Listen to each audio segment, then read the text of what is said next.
அமெரிக்கால Charlie Kirk அப்படிங்கிறவரு right wing journalist. அது மட்டும் இல்லாம ட்ரம்ப்போட மிகப்பெரிய ஆதரவாளர். இன்னைக்கு அவரு ஷார்ட் டெத்ல இறந்திருக்காரு. அதாவது கன் ஃபயர்ல அவரு இறந்திருக்கிறாரு. இது மிகப்பெரிய விஷயமா பேசப்பட்டுக்கிட்டு வருது. ஆனா அமெரிக்கால பெரும்பாலான மக்கள் இதுக்கு வருத்தப்படவே இல்லை. அப்படி யார் இவரு? எதனால சார்லிக்காக நிறைய மக்கள் எதிர்க்கிறாங்க?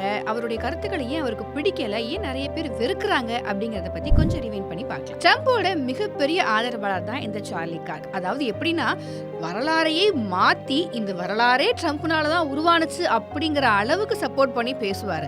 அதாவது நம்ம ஊர்லலாம் சொல்லுவாங்க, தான் பிடிச்ச முயலுக்கு 3 காலுன்னு தான் அவன் சொல்லுவான் அப்படின்னு சொல்லுவாங்க இல்லையா? அந்த மாதிரியான ஒரு ஆள் தான் சார்லி. அதுவும் ரைட் விங் ஜேர்னலிஸ்ட் அப்படிங்கிறதுனால அவருடைய கருத்துக்கள் நிறைய மக்களால ஏற்றுக்கொள்ளப்படவே இல்லை. அதனால தான் இவர் மேல அவ்வளவு வெறுப்புகளும் இருந்தது. இன்னும் சொல்ல போனா எல்லா மக்களுக்கும் கையில கன்னு கொடுக்கணும் அப்படிங்கிறதுல அவர் ரொம்ப சப்போர்ட் பண்ணிட்டே இருந்தாரு.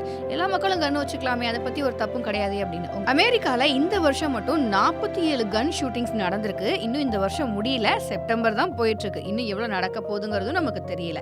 இதை தடுக்கிறதுக்கு நம்ம பார்ப்போமா?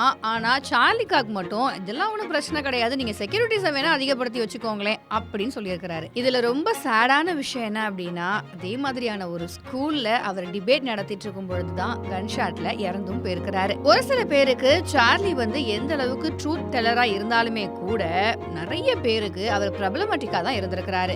ஏன் அப்படின்னு கேட்டீங்கன்னா, பிளாக் அமெரிக்கன்ஸ், LGBTQ, அது மட்டும் இல்லாம இமிகிரேட் ஸ்டூடெண்ட்ஸ், இவங்க எல்லாருக்கும் ஆப்போசிட்டா எவ்வளவு பேசணுமோ அவ்வளவு பேசியிருக்காரு சார்லி.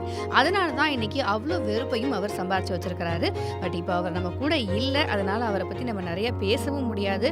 அவருடைய ஒய்ஃபுக்கும் 2 குழந்தைங்களுக்கும் நம்ம ஆறுதல் மட்டும்தான் சொல்ல முடியும். அதே மாதிரி இந்த கன் ஷாட்ல இறந்து போன எல்லாருக்காகவும் நம்ம இந்த நேரத்துல இரங்கலை தெரிவிச்சே தான் ஆகணும். இதே மாதிரியான இன்ஃபர்மேட்டிவான விஷயங்களை நீங்க தெரிஞ்சுக்கணும்னு நினைச்சீங்கன்னா பிரபோக் நியூஸை லைக் பண்ணுங்க. At the same time subscribe பண்ணுங்க.